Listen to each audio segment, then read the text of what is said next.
தேவன். ஹல்லேலூயா. பாருங்க, இந்த கிறிஸ்தவ வாழ்க்கையில சிலர் நல்லபடியா கிறிஸ்தவக்குள்ள வாழ்க்கையை தொடங்குறாங்க.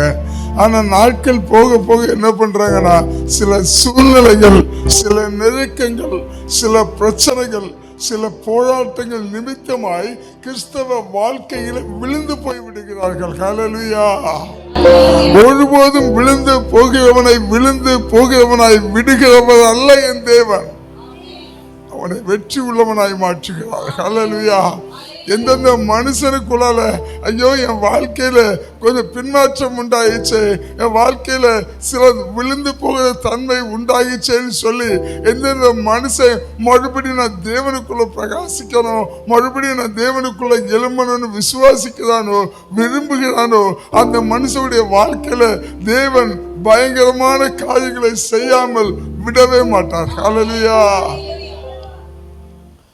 உலகத்திலையும் கூட விழுந்து போனவர்கள் அநேகர் உண்டு.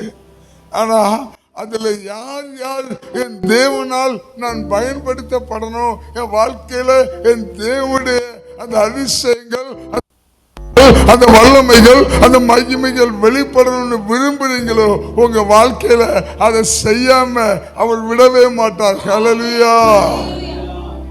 இதனால கூட விழுந்து போன ஒரு மனுஷரை விழித்தல செய்த காரியத்தை தியானிக்க போகிறோம். விழுந்து போன ஒரு மனுஷனை மறுபடி தேவன் வெற்றியடைய செய்த சில காரியங்களை குறித்து ஒரு மனுஷனுடைய வாழ்க்கை நம்ம தியானிக்க போகிறோம். ஹல்லேலூயா. வேதத்தை எடுத்து வாசிக்கலாம். மத்தேயு புஸ்தகம் 26 33 முதல் 35 வரை.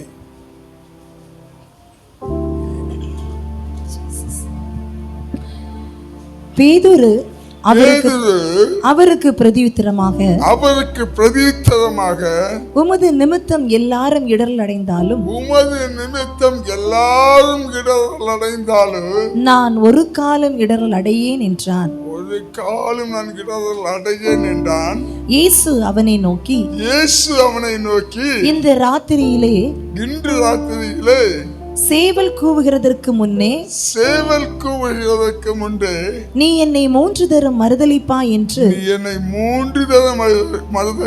என்று மெய்யாகவே உனக்கு சொல்லுகிறேன் என்றார். அதற்கு பேதுரு நான் உம்மோடே மரிக்க வேண்டியதாய் இருந்தாலும் சரி, உம்மை மறுதலிக்க மாட்டேன் என்றான். பேதுரு என்ன சொல்ல வர்றாருன்னா, பாருங்க, சில இடங்கள்ல இந்த பேதுருக்கு முன்னாடி உள்ள புஸ்தகங்களை நம்ம வாசிக்கும் போது, உம்முடைய கட்டுகள்லையும் சரி, உமக்கு பிரச்சனை வந்தாலும் சரி, சிறைச்சாலை ஆனாலும் சரி, மரணமானாலும் சரி, நான் உம்மை விட்டு விலக மாட்டேன்னு சொல்லுவாரு பேதுரு. கவனிங்க, இந்த பேதுரு விழுந்து போனது ஒரு பெரிய வீழ்ச்சி. நம்ம நினைக்கிறது மாதிரி இல்லை. பேதுருடைய வாழ்க்கையில பேதுரு தேவனோடு இருந்து பல காரியங்களை பார்த்தவர், தேவனோடு இருந்தவர். சில வேளையில, சில சூழ்நிலையில தேவன் எங்கேயாவது தனித்து இருக்கும்படி செல்கிறார்னா இந்த பேதுருவை கண்டிப்பா என்ன செய்வாரு, கூட்டிக்கிட்டு போயிடுவாரு. அப்படிப்பட்ட பேதுருடைய வாழ்க்கையில ஒரு வீழ்ச்சினா எத்தனை பேர் அது பேசுற விதமாய் இருக்கும்.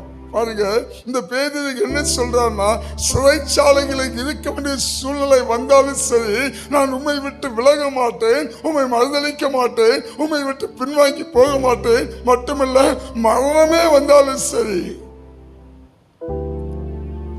பாருங்க, பேதுருடைய வார்த்தையை பார்க்கும்போது ஒரு சுயபலன், ஒரு தன்னம்பிக்கை.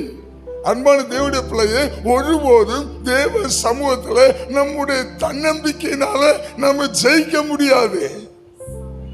ரட்சிக்கப்பட்டிருக்கிற நம்முடைய வாழ்க்கையில நமக்கு வேண்டியது தன்னம்பிக்கை அல்ல, சுயபலன் அல்ல, சுய நீதி அல்ல, தேவன் மேலுள்ள நம்பிக்கை. ஹல்லேலூயா.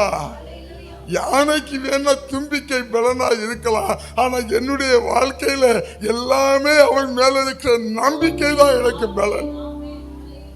அப்ப உலகத்தான் சொல்லலாம், என்கிட்ட இருக்கிற பலத்தினால என்கிட்ட இருக்கிற ஆரோக்கியத்தினால, என்கிட்ட இருக்கிற பதவினால, பட்டத்தினால, எனக்கு இருக்கிற ஆட்கள்னால நான் நல்லா இருப்பேன், நல்லா செய்வேன், நல்லா எல்லாத்தையும் ஒழுங்கு பண்ணுவேன்னு சொல்லி தன்னுடைய சுயபலத்தினால சொல்லலாம். ஆனால் ரட்சிக்கப்பட்ட தேவ பிள்ளை ஒருபோதும் சொல்ல முடியாது. ரட்சிக்கப்பட்ட தேவ பிள்ளை எப்பொழுதுமே என்ன செய்யணும்னா தன்னுடைய சுயபலத்தை அல்ல, நம்பிக்கையை அல்ல, தேவன் மேல் உள்ள நம்பிக்கையை மட்டுமே சார்ந்து வாழணும். ரட்சிக்கப்பட்ட வாழ்க்கைக்குள்ளால இருக்கிற ஒவ்வொரு பிள்ளையும் எப்பொழுதுமே என்ன சொல்லணும்னா, என்னுடைய பலத்தினால் அல்ல, அவருடைய கிருபையினால் நான் நிலநிற்கிறேன், அவருடைய கிருபையினால் நான் நிலநிற்கிறேன். ஹல்லேலூயா. ஒருபோது நம்முடைய எண்ணங்கள்ல நமக்கு தன்னம்பிக்கை உண்டாகக்கூடாது. இந்த உலகம் என்ன சொல்லும்? இந்த உலகம் என்ன சொல்லும்? தன்னம்பிக்கை உள்ளவனா வாழு, உன் தன்னம்பிக்கையை ஒருபோது நீ இழந்து போகாத. நீங்க எப்பொழுதுமே என்ன சொல்லணும்னா, தன்னம்பிக்கை உள்ளவனா வாழாத, தேவன் மேல் நம்பிக்கை உள்ளவனா வாழு. ரட்சிக்கப்பட்ட பிள்ளையுடைய வாழ்க்கையில எப்பொழுதுமே என்ன இருக்கணும்னா, என் மேல, என் பலத்து மேல, என் சுயத்து மேல, என்னுடைய சுய நீதியின் மேல அல்ல, தேவனை நம்பி வாழ்கிறவனா. பக்கத்துல சொல்லுங்க, ஒருபோதும் உங்களையோ இந்த உலகத்தையோ நம்பி வாழ்ந்து விடாதீங்க, தேவனை நம்பி வாழுங்க. இந்த உலகத்துல தன்னம்பிக்கையோடு வாழ்ந்த அநேக தோற்று போனார்கள். அநேக பதவிகள், அநேக பட்டங்கள், அநேக வெற்றிகளை கண்டவர்கள் தோற்று போனார்கள். வேதத்தில் எடுத்துக்கிட்டோம்னா இந்த நேபுகாத்நேச்சர் சொல்றாரு, மகாபாபிலோன் என்னுடைய மகிமை பிரஸ்தாபத்துக்கென்று நான் கட்டிய மகாபாபிலோன் அப்படின்னு சொன்னார். உண்மையிலே பாபிலோன் மகாபாபிலோன் தான். அதை குறித்து இவர் தன்னம்பிக்கை, சுய பெருமை, சுய பலனைக்கு வெளிக்காட்டினார். ஆனா நேபுகாத்நேச்சரோட நிலைமை என்னாச்சு தெரியுமா? மாடை போல பிள்ளைகளை ஊன்று போய் அப்படியே மாடை போல பிள்ளைகளை பறக்கிற சூழ்நிலைக்கு நேபுகாத்நேச்சர் தள்ளப்பட்டார். ஹல்லேலூயா. தன்னம்பிக்கை உன் வாழ்க்கையை தோற்கடித்து விடும். உன் சுய நீதி, உன் சுய பலன் எப்பொழுதுமே உனக்கு கை கொடுக்காது. அதனால ஒரு தேவ பிள்ளை எப்பொழுதுமே தன்னை அல்ல, தன்னுடைய சுயத்தை அல்ல, தன்னுடைய சுய பலனை அல்ல, தன்னுடைய சுய நீதியை அல்ல, தேவ பலத்தை சார்ந்து வாழ வேண்டும். ஹல்லேலூயா. ஒருபோதும் என்ன செய்யக்கூடாது?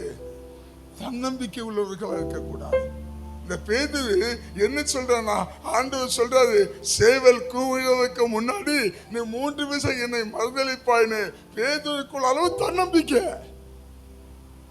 என்ன நடந்தாலும் சரி, காவல் ஆனாலும் சரி, சிறைச்சாலை ஆனாலும் சரி, கட்டுகள் ஆனாலும் சரி, உபத்திரவம் ஆனாலும் சரி, சாவே வந்தாலும் சரி, நான் உண்மை விட்டு பின்வாங்க மாட்டேன், உண்மை மறுதலிக்க மாட்டேன். ஹல்லேலூயா. அப்போ நீங்க எப்பொழுதுமே பாருங்க, ஒவ்வொரு நாளும் காலையில எழும்பின உடனே இந்த பேதுருவை போல உங்க வாழ்க்கை விழுந்து போகாம இருக்கணும். அப்படின்னா இந்த பேதுருவை போல உங்க வாழ்க்கை பின்வாங்கி போயிடக்கூடாது. இந்த பேதுருவை போல உங்களுடைய வாழ்க்கையில ஒரு மறுதளித்தல் உண்டாக கூடாது. ஒரு சூழ்நிலையில நீங்க வீழ்ந்து போக கூடாது. ஒரு சூழ்நிலை தேவனை விட்டு பின்வாங்கி போக கூடாதுன்னா உங்க வாழ்க்கையில என்ன இருக்கணும்னா, அதிகாலையில எழுந்து தேவனை நோக்கி ஆராதிக்கிற ஒரு ஆராதனை அபிஷேகம் உங்களுக்குள்ளால் இருக்கிறோம். பக்தர் பாடினது பாருங்க, குயவனைவும் கையில் களிமண்ணா உடைத்து உருவாக்கும், குயவனைவும் கையில் களிமண்ணா உடைத்து உருவாக்கும், என் சித்தமல்ல உம் சித்தம் நாதா, தருகிறேன் உம் கையிலே, என் சித்தமல்ல உம் சித்தம் நாதா, தருகிறேன் உம் கையிலே, என்னை தருகிறேன் தருகிறேன்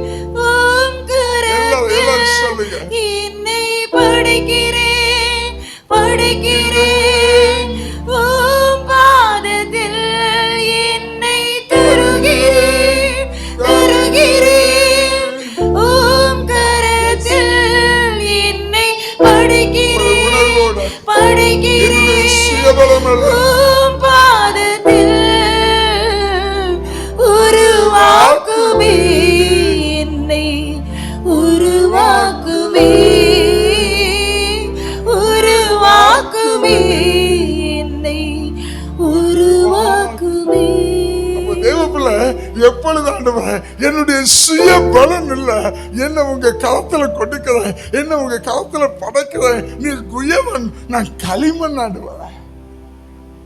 என் பலத்தால என்னுடைய சுயத்தால என்னால ஒண்ணும் செய்ய முடியாது.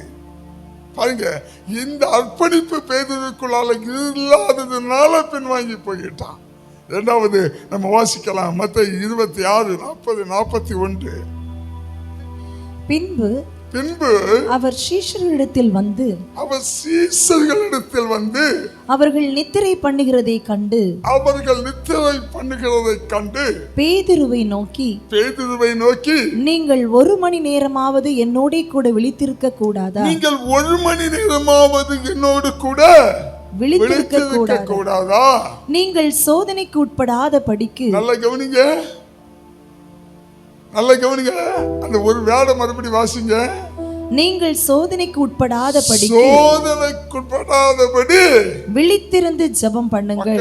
சொல்லுங்க, உங்க வாழ்க்கையில சோதனை இருக்க கூடாதுன்னா விழித்திருந்து ஜெபிக்கணும், விழித்திருந்து ஜெபிக்க கற்றுக்கொள்ளணும். ஒருபோதும் தன்னம்பிக்கையில நிலைநிற்க கூடாது. அடுத்தது விழித்திருந்து ஜெபிக்கிறதுல நம்ம தவறிவிட கூடாது. பாருங்க, அநேக ஜெப வாழ்க்கைனாலே இல்ல, ஜெப வாழ்க்கையில இல்ல.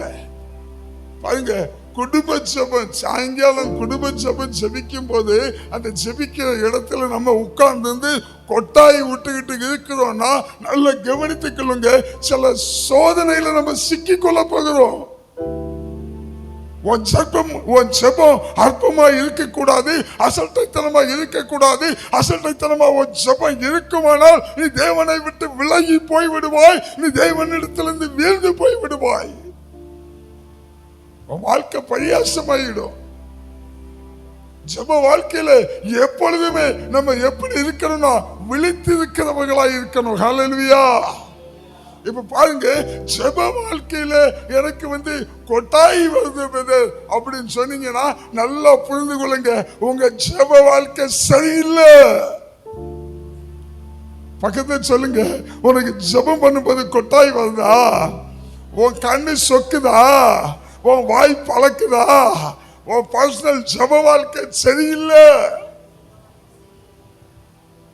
உன் ஜெப வாழ்க்கை சரியில்லைன்னா அது உன் ஜீவனை நாசமாக்கி விடும், உன் வாழ்க்கையை சீரழித்து விடும், உன்னை கிறிஸ்தவ வாழ்க்கையிலிருந்து விழா பண்ணிவிடும். நீ வீழ்ந்து போனவனாய் மாறிவிடுவ. கிறிஸ்துவுக்கு உனக்கு ஒரு பெரிய கேப்பை உருவாக்கி விடும். அன்பான தேவ பிள்ளையே, ஒரு கிறிஸ்தவன் என்பது அல்லது ரட்சிக்கப்பட்ட தேவ பிள்ளை எப்பொழுது ஒரு ஜெப ஆவி உள்ளவர்களா இருக்கணும். தன்னுடைய வாழ்க்கையில வருகிற ஒவ்வொரு நெருக்கடிகள், ஒவ்வொரு பிரச்சனைகள், ஒவ்வொரு காரியத்துக்கும் தேவனை ஒரு நண்பனை போல பாவித்து தேவனோடு பேசுகிற காரியம் இருக்குல்ல, இதான் ஜெபம். அவங்க வாழ்க்கையில இருக்கிற சின்ன சின்ன பிரச்சனைகளை கூட சக மனுஷன்ட்ட பேசாம நான் போய் என் தேவன்கிட்ட பேசுகிறேன்னா நீங்க ஜெப ஆவி உள்ளவர்களா இருக்கிறீங்க.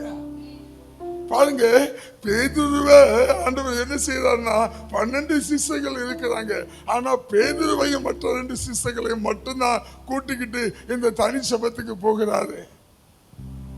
சூழ்நிலை மோசம். சூழ்நிலை எப்ப இயேசுவை பிடிச்சிட்டு போகிறாங்கன்னு தெரியல. இவர் தனியா போய் செபிக்கிறாரு. என்ன செய்கிறாரோ வியாகுலப்படுகிறார். நடக்க போகிற சூழ்நிலை மோசமான சூழ்நிலை. ஒரு இருளின் ஆதிக்கம் வரப்போகுது, ஒரு சோதனை காலம் வரப்போகுது. அன்பான தேவ பிள்ளையை விழித்திருந்து ஜெபிக்க எப்பொழுதும் நீங்க விழிப்புணர்வு உள்ளவர்களாக இருக்கணும். இந்த பேதுருக்கு இங்க இல்ல, பேதுருக்கு சோதனை வரப்போகுதுங்கிறது ஏற்கனவே ஆண்டவர் சொல்லிட்டார். வாசிக்கலாம், லூக்கா 22:31-32. இப்ப வாசிக்க நேரம் இல்லை, நான் சொல்றேன். பேதுருவை பார்த்து ஆண்டவர் சொல்றாரு, சீமோனே சீமோனே, உன்னை சொலகினால் புடைக்க பிசாசு உத்தரவு கேட்டுக்கொண்டான். நானோ உன் விசுவாசம் ஒளிந்து போகாதபடிக்கு வேண்டிக் கொண்டேன். அப்ப ஆண்டவருக்கு ஏற்கனவே சொல்லிட்டாரு, சீமோனே உனக்கு சோதனை வரப்போகுது, உனக்கு நெருக்க வரப்போகுது, உனக்கு பிரச்சனை வரப்போகுது, என்னை விட்டு உன்னை விளக்க முடியாத சில சோதனைகள் உனக்குள்ளால கடந்து வரப்போகுது. நீ விழிப்பு உணர்வாகிறது, உன் விசுவாசம் ஒளிந்து போகாதபடிக்கு நான் வேண்டிக் கொண்டேன். பிசாசு சொலகினால உன்னை புடைக்க உத்தரவு கேட்டுக்கொண்டான். ஏற்கனவே ஆண்டவர் சொல்றாரு. இப்ப ஆண்டவர் சொல்றாரு, ஜெபிக்கிறதுக்கு 1 மணி நேரமாவது விழித்திருந்து ஜெபிக்க கூடாதா? பக்கத்தில் சொல்லுங்க, உனக்குள்ள ஜெப வாழ்க்கை இல்லைன்னா உன் வாழ்க்கையை நாசப்படுத்தியதோ. ஜெபிக்கும் போது நீங்க தூங்குனீங்கன்னா உங்க வாழ்க்கையை வீழ்ச்சி அடைய பண்ணும். அப்போ ஜெபிக்கணும், நான் ஜெபிக்கணும், எனக்குள்ள ஜெபாவி வேணுங்கிற தாகம் உள்ள பிள்ளை ஜெபிக்கும் போது தூங்காம விழித்திருந்து ஜெபிக்கிறதுக்கு என்ன செய்யணுமோ அதை செய்யணும். நான் காலையில 6 மணிக்கு ஜெபம் பண்ணுவேன், நான் 5:30க்கு ஜெபம் பண்ணுவேன், 5 மணிக்கு ஜெபம் பண்ணுவேன்னு.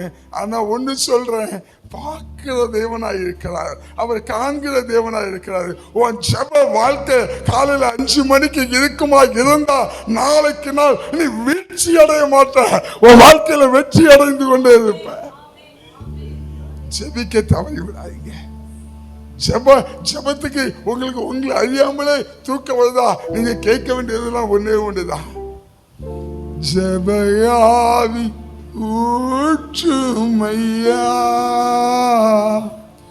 ஜெபிக்கணும் ஜெபிக்கணுமே, ஜெபயாவி ஊற்றுமையா.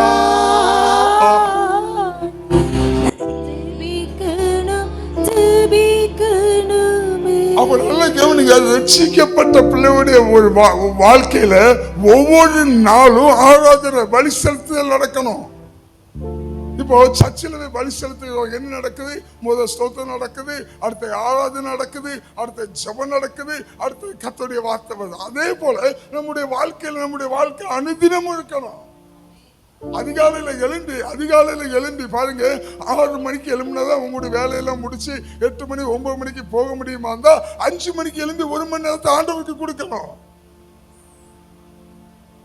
அதிகாலையில எழும்பி அப்படியே முழங்கால போட்டு ஆண்டவரை நோக்கி நீங்க சொல்ல வேண்டியது எல்லாம் ஒன்னே ஒண்ணுதான், பெலந்தாருமே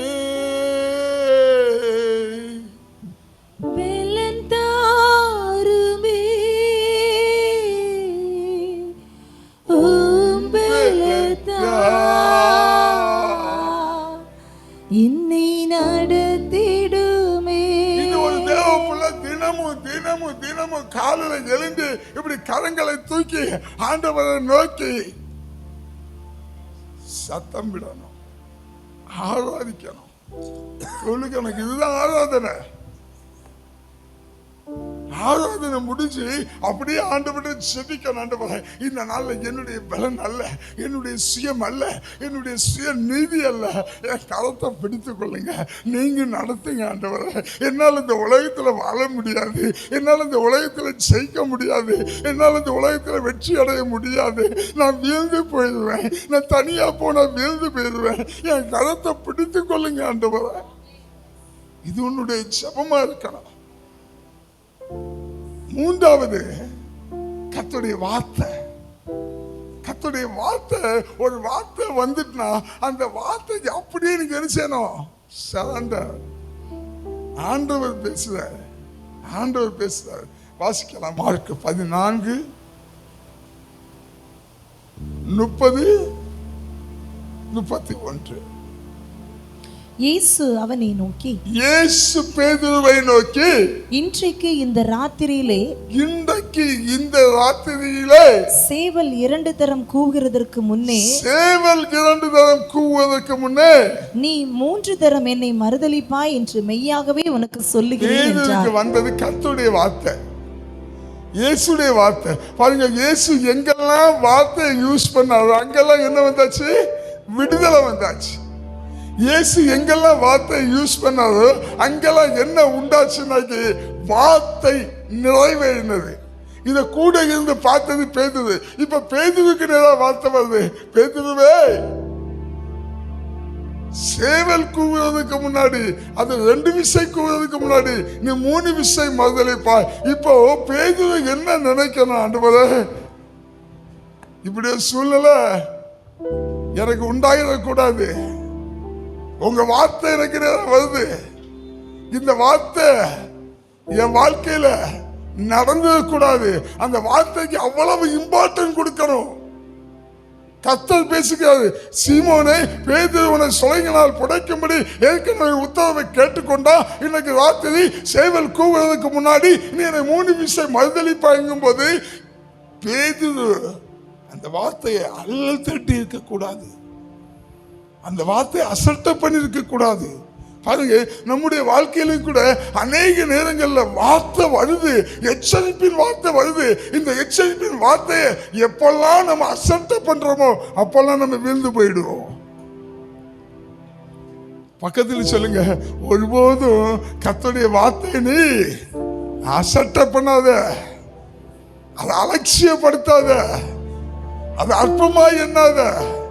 கர்த்தருடைய வார்த்தை வந்தா அது நிச்சயமாய் கிரியை செய்யும். அப்ப கர்த்தருடைய வார்த்தை வருதுன்னா அந்த வார்த்தையை நம்ம என்ன செய்யணும்னா சீரியஸா எடுத்துக்கொள்ளணும். இவன் அசட்டை பண்றான், பேசுறது கர்த்தர், பேதுரு அசட்டை பண்றான். பாருங்க, நம்மளும் கூட அநேகர் என்ன செய்யறோம்னா வார்த்தையை அசட்டை பண்றவங்க. தாவீதுடைய வாழ்க்கையை பார்த்தீங்கன்னா, தாவீது மிகவும் அற்பமானவர், ஆடு மேய்த்து கொண்டிருந்தவன். தாவீதுடைய வாழ்க்கையிலையும் பல வாட்டி விழுந்து போகிற சூழ்நிலை வந்துச்சு. தாவீது தேவனுக்குள் பிரவேசித்தது முதல் அவன் வெற்றியுள்ள வாழ்க்கை வாழ்ந்தானா? தாவீது வெற்றியுள்ள வாழ்க்கை வாழல. சில சறுக்கல்கள், சில நொறுக்கல்கள், சில வீழ்தல்கள், சில வீழ்ச்சிகள் தாவீதுடைய வாழ்க்கையில இருந்துச்சு. ஆனா தாவீது என்ன சொல்றானா, ராஜாவங்களுக்கு முன்பாக என்னுடைய கண்கள் உம்முடைய வேதத்தை தியானிக்கும்படி திறந்திருக்குதுங்கிறான். அதிகாலையில் நம்முடைய வேதத்தை தியானிக்கிறேங்கிறான்.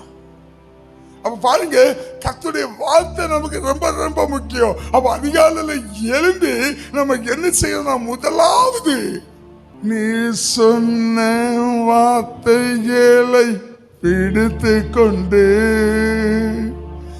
நீ சொன்ன வார்த்தைகளை பிடித்து கொண்டு உங்க முகத்தையே நோக்கி இருக்கிறோம். ஒருபோதும் வார்த்தையை அசட்டப்படக்கூடாது. இன்னைக்கு என்ன நடந்துகிட்டு இருக்கிறது, அன்பான தேவ பிள்ளையே, கிறிஸ்தவம் 10 வருஷத்துக்கு முன்னாடி ஒவ்வொரு கிறிஸ்தவ பிள்ளையும் வேதத்தை தூக்கி மார்போடு சாய்த்து கொண்டு வேதத்தை தூக்கி கொண்டு சர்ச்சுக்கு போய் கொண்டு இருந்தாங்க. இன்னைக்கு என்ன செஞ்சுக்கிட்டு இருக்கோம்னா, ஒரு செல்போன் அல்லது ஒரு டாப்பு அல்லது ஒரு லேப்டாப்பு.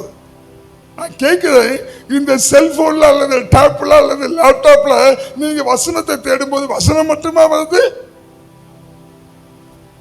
உனக்கு வசனம் மட்டும்தான் வேணும்னா இந்த வேதத்துல தேடணும். ஒருவேளை ஏதோ ஒரு சூழ்நிலை நம்ம யாருக்காகையாவது எங்கேயாவது வெயிட் பண்ணிட்டு இருக்கிறோம், அந்த காலகட்டத்தில் உங்களோட ஆவியானவர் இடைவிடுவதாக இருந்தா, உங்களுக்கு வசனத்தை மேல வாஞ்சை இருக்குமாக இருந்தா, நீங்க உங்களுடைய அந்த மொபைலை எடுத்து என்ன செய்யணும், வசனத்தை படிக்கலாம். ஆனா சர்ச்சைக்கு வரும்போது நீ பைபிளோட வரலன்னா அது உனக்கு ஆசீர்வாதம் கேடு. உன் வாழ்க்கை நாளைக்கு நாள் வீழ்ச்சி அடையுமே தவிர அது வெற்றி அடையாது. வேதத்தோடு வரணும். நீ வேதத்தை சுமந்தா வேதம் உங்களை சுமக்கும். அவருடைய வார்த்தை மேல அவ்வளவு வாஞ்ச, அவருடைய வார்த்தை மேல அவ்வளவு தாகம். இந்த பேதுரு வார்த்தை அசல்ட்ட பண்ணினால விழுந்து போனாங்க. தேவன் எச்சரிக்கிறாரு. இந்த எச்சரிப்பை அவன் புரிந்து கொள்ளாதனால, இந்த எச்சரிப்பை அவன் அலட்சியப்படுத்தினால பேதுரு விழுந்து போனாங்க. அப்ப நம்ம என்ன செய்யணும்னா, எப்பவும் கர்த்தருடைய வார்த்தை மேல தாகமா இருக்கலாம். வார்த்தை இல்லைன்னா நம்முடைய வாழ்க்கை சீரழிந்து விடும். வார்த்தை இல்லைன்னா நம்முடைய வாழ்க்கை வீழ்ந்து போகும். நம்முடைய வாழ்க்கை வார்த்தைக்குள்ளால கட்டப்பட்டிருக்கணும். பக்கத்தில் சொல்லுங்க, எதை விட்டாலும் வேதம் வாசிக்கிறத விட்டு விடாத. அது உன்னை வெற்றிக்கு நேராக அழைத்து செல்லும், பல ஜெயத்துக்கு நேராக அழைத்து செல்லும். நீ எவ்வளவு வீழ்ந்து போனாலும், எவ்வளவு மறுதளித்து பின்வாங்கி போனாலும், மறுபடியுமாய் உங்களை வெற்றிக்கு நேராக நடத்தி செல்லும். ஹல்லேலூயா. அப்ப கவனிங்க, கிறிஸ்தவர்கள் எதனால விழுந்து போனாங்க, எதனால வீழ்ச்சி அடைந்தாங்க, எதனால தோற்று போனாங்கன்னா, இவங்க இதை என்ன செய்யல, ஃபாலோ பண்ணல. ஆராதிக்கிற காரியத்துல கோட்டை விட்டுறாங்க, ஜபிக்கிற காரியத்திலையும் கோட்டை விட்டுறாங்க, வேத வாசிக்கிற காரியத்துல என்ன செஞ்சாங்க, கோட்டை விட்டுறாங்க. சர்ச்சை காரியங்கள்ல வர்ஷிப்பு முடிச்ச போதுதான் நான் போவேன், செய்திக்கு போனா போதும், இல்ல வர்ஷிப்பு முடிச்ச உடனே செய்தி தானே, நம்ம எங்கோ அவசர வேலை, நம்ம கிளம்பி போயிடலாம். ஜெபமா அவளுக்கு கடிக்கடின்னு கடிக்கிறாரு, தேசத்துக்காக அதுக்கு எதுக்கு ஜபிக்கிறாரு தெரியல, கடிக்கிறாரு. அதனால ஜெப வேலையில மட்டும் நம்ம என்ன செய்யலாம், வெளியே போயிடலாம். அப்படி அல்ல. ஒரு கிறிஸ்தவனுடைய வாழ்க்கையில ஆவி, ஆத்ம, சரீரம் எப்படி முக்கியமோ அதே போல ஆராதனை, ஜெபம், கர்த்தருடைய வேத வார்த்தை ரொம்ப ரொம்ப முக்கியம். இப்ப கவனிங்க, பேதுரு வீழ்ந்து போயிட்டான். பேதுருடைய வாழ்க்கை பினிஷ். இந்த சூழ்நிலைக்கு பின்னாடி இயேசு கிறிஸ்துவை கைது பண்றாங்க. இப்ப பாருங்க, இந்த விசாரணை வேலையில இயேசு கிறிஸ்துவ ஒரு ரூம்ல இருந்து என்ன ஒரு ரூமுக்கு விசாரணைக்காக கூட்டி கொண்டு வருகிறாங்க. இந்த இடத்துல பேதுரு உட்கார்ந்து இருக்கிறாரு. எங்கன்னா இந்த அதிகாலையில குளிர்ச்சியான வேலையில கரிநெருப்பை உண்டாக்கி அங்க சிலர் குளிர் காய்ந்து கொண்டிருக்கிறாங்க. அங்கே வந்து பின்வாங்கி போன பேதுருவும் உட்கார்ந்து இருக்கிறான். இப்பதான் அந்த ஒரு சம்பவம் நடக்குது பாருங்க. அங்க வருகிறவங்க சொல்றாங்க, உன் பாசாவும் பாசையமா இருக்கு, நீ பேசுகிறது அவர் பேசுறதுமா இருக்குது, நீயும் அவர்களில் ஒருவன். இப்ப பேதுரு காரியத்தை செய்கிறாரு. இதே பேதுரு தான் ஆண்டவர் சொல்றாரு. என்ன சொன்னா, அது சிறைச்சாலையானாலும் சரி, அது கட்டுகளானாலும் சரி, அது காவலானாலும் சரி, அது மரணமானாலும் சரி, உம்மை விட்டு பின்வாங்க மாட்டேன்னு சொன்ன இந்த பேதுரு என்ன செஞ்சாரு, இயேசுவை மறுதளித்தான், சபித்தான், சத்தியம் பண்ணான், இவரை நான் அறியேன் என்று சொன்னாராம். எவ்வளவு ஒரு வீழ்ந்து போன தன்மை நம்முடைய வாழ்க்கையில். எப்போது நம்ம எந்த சூழ்நிலையாது இயேசுவை நான் அறியேன்னு சொல்லுவோமா? அதெல்லாம் போனவர் சொன்னேன், நம்மளை விட விசுவாசத்துல குன்றி போனவர்கள். பாருங்க, பேதுரு என்ன சொல்றாருன்னா, மறுதளித்தது மட்டுமல்ல, சபிக்கவும் சத்தியம் பண்ணவும் செய்துகிட்டு அந்த கை நெருப்பிலே குளிர் காய்ந்து கொண்டிருக்கிறார். இந்த சூழ்நிலையில இயேசு கிறிஸ்து இந்த ரூம்ல இருந்து இந்த ரூமுக்கு அழைச்சிட்டு போகும்போது இயேசு கிறிஸ்து வசனம் சொல்லுது, திரும்பி வாசிக்கலாம். லூக்கா 22:61. அப்பொழுது கர்த்தர் திரும்பி பேதுருவை நோக்கி பார்த்தார். யாரை பார்க்கிறார் தெரியுமா? ஒரு மறுதளித்தவனை, ஒரு விழுந்து போனவனை, தேவனை சபித்தவனை, தேவனை தெரியாது என்று மறுதளித்தவனை, எல்லாம் முடிச்சு விழுந்து போய் தேவனை எனக்கு நான் அறியேன் என்று மறுதளித்து பின்வாங்கி போய் வாழ்க்கையில, விசுவாச வாழ்க்கையில விழுந்து போன ஒருவனை என் தேவன் திரும்பி பார்த்தார். அன்பான தேவ பிள்ளை, ஒருபோதும் தேவன் தம்முடைய பிள்ளைகள் விழுந்து போனா அந்த பிள்ளைகளை விட்டு விட்டு போக மாட்டார். என் தேவன் திரும்பி பார்க்கிறவரா இருக்கிறார். ஹல்லேலூயா. உங்க வாழ்க்கையில ஏதாவது விழுந்து போகிற தன்மை இருந்துன்னா என் தேவன் பார்த்துக்கிட்டு போக மாட்டாருங்க. உங்களை திரும்பி பார்த்து மறுபடியும் உங்களை தட்டி தூக்கி விட என் தேவன் வல்லமை உள்ளவரா இருக்கிறார். பாருங்க, என்ன தெரியுமா நடக்குது? ஆண்டவர் இயேசு கிறிஸ்துவ அவர் சர்வ வல்லவர். அவரால் கூடாத காரியம் ஒன்றுமல்ல, அவர் செய்யாத அற்புதம் ஒன்றுமல்ல. அப்படிப்பட்டவரை கன்னத்தில் அழைக்கிறான், காரி உமிழ்கிறான், வஸ்திரத்தை கிழிக்கிறான், முள்முடி எடுத்து தலையில வைத்து அடிக்கிறார், ரத்தம் ஒழுகுது.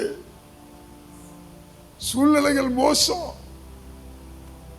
கொஞ்சம் யோசிச்சு பாருங்க, நம்முடைய வாழ்க்கையில இப்படி ஒரு சம்பவம் நமக்கு நடக்குமா இருந்தா, இந்த சம்பவம் நமக்குள்ள நடக்குமா இருந்தா எவ்வளவு வியாகுலப்படுவோம், எவ்வளவு வேதனைப்படுவோம், எவ்வளவு கண்ணீர் சிந்துவோம். இதெல்லாம் விசாரணை. இவருடைய ஃபேஸ் கருத்து கிழிந்து போய் துக்க முகமா இருக்குதுங்க. ஏன்னா தூக்கம் இல்லைங்க. அங்கேயும் இங்கேயும் என் இயேசுவை அலக்களிக்கிறான். ஒண்ணுக்கு உதவாதவெல்லாம் என் இயேசுவை தன்னத்தில் அலைகிறான். ஆனா என் தேவன் இதெல்லாம் யோசிக்கலங்க. தன்னை சுற்றி நடக்கிற இந்த சூழ்நிலையை யோசிக்கல.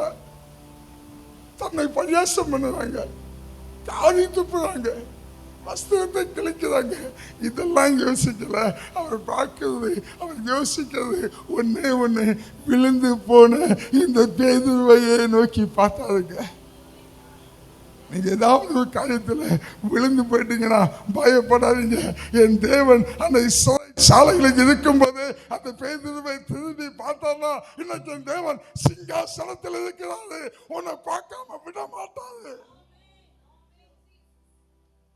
சிறைச்சாலையின் அனுபவம் என் தேவனை மிகவும் மிகவும் பாதித்த அனுபவம், மிகவும் வேதனைப்படுத்திய அனுபவம், மிகவும் பரியாச பொருளாய் மாற்றிய அனுபவம். இயேசு கிறிஸ்துவ ஒருத்தனாலையும் ஒரு குற்றம் சாட்ட முடியல. இயேசு கிறிஸ்துவுக்கு மேல சாட்டப்பட்ட குற்றம் எல்லாம் என்ன தெரியுமா? இயேசு கிறிஸ்து மேல சாட்டப்பட்ட குற்றம் எல்லாம் ஒன்னே ஒண்ணுதான். இவன் மற்றவர்களை ரட்சித்தான், தன்னைத்தானே ரட்சிக்க ராணி இல்லை. பிளாத்துவா இருக்கட்டு, அந்த ஊழலா இருக்கட்டு, அங்க இருக்க வேத பாதகரா இருக்கட்டு, எல்லாம் தேவனை பரியாசம் பண்ணுகிறான், பலவித சொல்லுகளை சொல்லுகிறான். ஆனா அவன் பகிரங்கமாய் குற்றப்படுத்துறது ஒன்னே ஒண்ணுதான், மற்றவர்களை ரட்சித்தான், தன்னைத்தானே ரட்சித்துக் கொள்ள ராணி இல்லை. கவனிங்க, நம்ம இயேசுவை சிலுவையில் அடிக்கும் போது ஒரு கல்லை மனம் திரும்பினான்னு சொல்றோம்ல, இந்த கல்லனுடைய அனுபவம் தெரியுமா? இயேசு கிறிஸ்துவை குறித்து கேள்விப்பட்டதெல்லாம் ஒன்னே ஒண்ணு. எல்லாரும் என்ன சொல்றாங்கன்னா, இவன் மற்றவர்களை ரட்சித்தான், தன்னைத்தானே. இப்ப இந்த கல்லை என்ன நினைக்கிறானா, இவன் மற்றவர்களை ரட்சிப்பார்னா என்னையா ரசிக்க மாட்டாரு.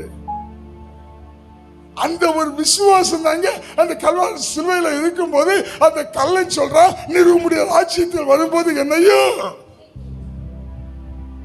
இயேசு கிறிஸ்துவுக்கு வந்த சர்டிபிகேட் எல்லாம் இவர் மற்றவருக்கு உதவி செய்தார், மற்றவருக்கு காரியங்களை செய்தார், மற்றவங்களுடைய வியாதிகளை நீக்கினார், மற்றவரை சுகப்படுத்தினார். ஆனா அவருக்கு ஒண்ணுமே செய்யல.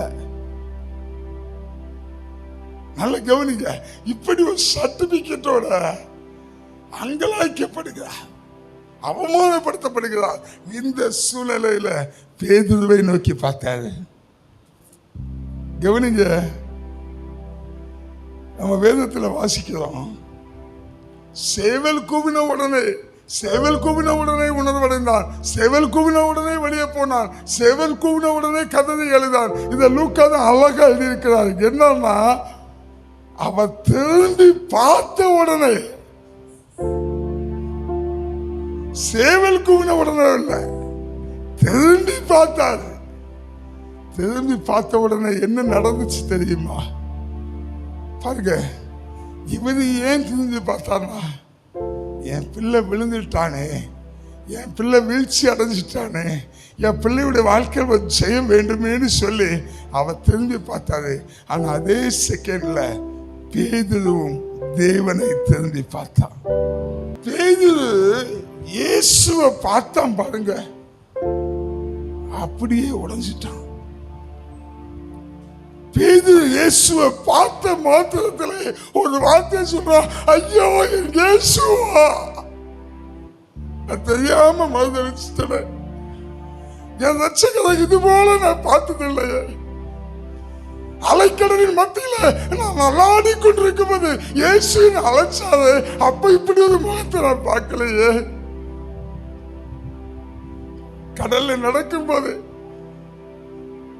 விசுவாசத்தை இழந்துடாதுன்னு சொல்லி என்னை எச்சரித்தாரு.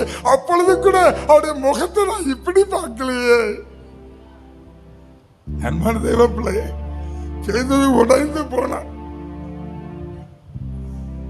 காற்றையும் கடலையும் அதட்டினால என் எஜமா என் இயேசு.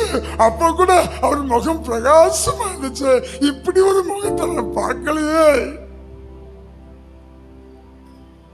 அந்த மலையில ஜெபிக்க முடியாது என்னை அழைத்து செல்லும் போது அந்த மகிமையின் மேகத்தினால, அந்த மறுரூபத்தினால, அந்த சூரியன் வெளிச்சத்தை போல அவருடைய முகம் பிரகாசித்தது. அவருடைய வஸ்திரம் எல்லாம் எந்த வண்ணனாலும் வெளுக்க கூடாதபடிக்கு வெளுப்பாயிற்று. அப்ப கூட என் பெருமான் இயேசு என் எஜமானுடைய முகத்தை நான் இவ்வளவு அலங்கோலமா பார்க்கலையே. என் எஜமான் இயேசு கிறிஸ்துடைய முகத்தை சிதைச்சிட்டாங்களே. அன்பான தேவ பிள்ளையை, பேதுரு இயேசுவை பார்க்கும்போது முகமெல்லாம் கிழிக்கப்பட்டது, வஸ்திரங்கள் கிழிக்கப்பட்டது, அங்கங்க இரத்த பிரளயங்கள் ஓடிக்கொண்டிருந்தது, தலையிலிருந்து ரத்தம் வடிந்து கொண்டிருந்தது. பேதுரு பார்த்தாங்க, திகைத்து போனான். ஐயோ, இப்படி ஒரு முகத்தை என்னால பார்க்க முடியாதுன்னு சொல்லி அப்படியே அரண்மனை விட்டு வெளியே போய் மனங்கசந்து அழுதான். இயேசுவே, உண்மையான மறுதளித்தை, உண்மையான மறுதளித்தை, உண்மை விட்டா நான் பின்வாங்கி போனேன். தேவ பிள்ளையுடைய வாழ்க்கையில அனுதினமும் உனக்காய் கோரப்பட்ட, உனக்காய் காயப்பட்ட, உனக்காய் துக்கப்பட்ட, உனக்காய் வஸ்திரம் கிழிக்கப்பட்ட, உனக்காய் மூழ்முடி சூட்டப்பட்ட அந்த இயேசு கிறிஸ்துவை நீ நோக்கி பார்ப்ப. நண்பான தேவ பிள்ளை, உன் இதயத்திலிருந்து உண்டாகிறதெல்லாம் ஒன்னே ஒண்ணுதான். என் உயிரான உயிரான உயிரான இயேசு, உயிரான உயிரான உயிரான இயேசு, உயிரான இயேசு, உயிரோடு கலந்து உயிரே நான் உம்மை துதிப்பேன். உயிரே நான் உம்மை துதிப்பேன். இயேசு பார்த்த மாத்திரத்துல பேதுரு உள்ளம் உடைந்து அழுதுங்க, கதறினா. இப்படி ஒரு இயேசுவால பார்க்க முடியலையே. இந்த முகத்தை இது போல இதுக்கு முன்னாடி நான் பார்த்ததில்லையே. எனக்காக அடிக்கப்பட்டிருக்கிறார், எனக்காக சீரழிக்கப்பட்டிருக்கிறார். அன்பான தேவ பிள்ளையே, உனக்காக சீரழிக்கப்பட்டவர் என் இயேசு.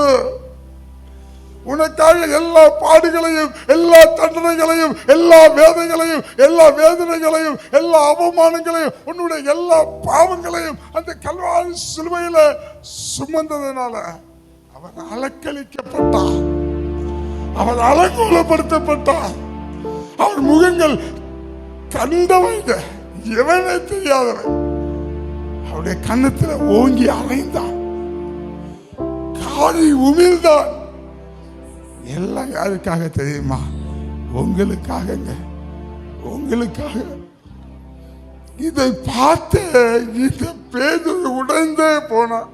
அவன் என்ன சொல்றனா, ஐயோ, இப்படி ஒரு முகத்தை இதுவரை என் பெருமான் இயேசு என் எஜமான நான் பார்க்கலையே. பார்க்கிறான், அங்கங்க ரத்தம் கொப்பளிக்குது, கண்ணெல்லாம் வீங்கி போயிருக்குது, கண்ணெல்லாம் அப்படி வெளியே வந்து போயிருக்குது. அந்த சூழ்நிலையில, அந்த வேதனையில இயேசு பேதுருவை பார்த்தார். பேதுரு இயேசுவை பார்த்தார். ஹல்லேலூயா. தேவ பிள்ளையுடைய வாழ்க்கை அனுதினமும் இயேசுவை நோக்கி பார்க்கிற வாழ்க்கையா இருக்குமா இருந்தா, எந்தெந்த இடத்துலலாம் நீ வீழ்ந்து போனாயோ அந்த இடத்துலலாம் நீ வெற்றி உள்ளவனாய் மாறுவாய். ஹல்லேலூயா. இந்த பேதுரு இயேசுவை நோக்கி பார்த்ததுனால தாங்க 3000 பேர் ரட்சிக்கப்படத்தக்கதாய் ஒரே பிரசங்கம்.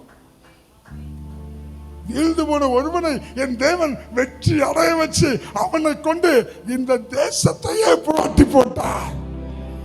அவனை கொண்டு மகிமையான காரியங்களை செய்தார். உங்க வாழ்க்கை டெய்லி இயேசுவை நோக்கி பார்க்கிற வாழ்க்கையா இருக்குமா இருந்தா உங்களை கொண்டு தேவன் மகிமையான காரியங்களை செய்வார். எந்தெந்த இடத்துல நீங்க நான் வீழ்ந்து போயிட்டேன்னு நினைக்கிறீங்களோ அந்த இடத்துல இருந்து உங்களுக்காய் காயப்பட்ட என் பெருமான் இயேசுவாகிய அந்த இரட்சகரை, அந்த கண்மலையை, அந்த எஜமானனை நீங்க நோக்கி பார்ப்பீங்களா, மறுபடியும் நீங்க எழுந்து பிரகாசிப்பீங்க.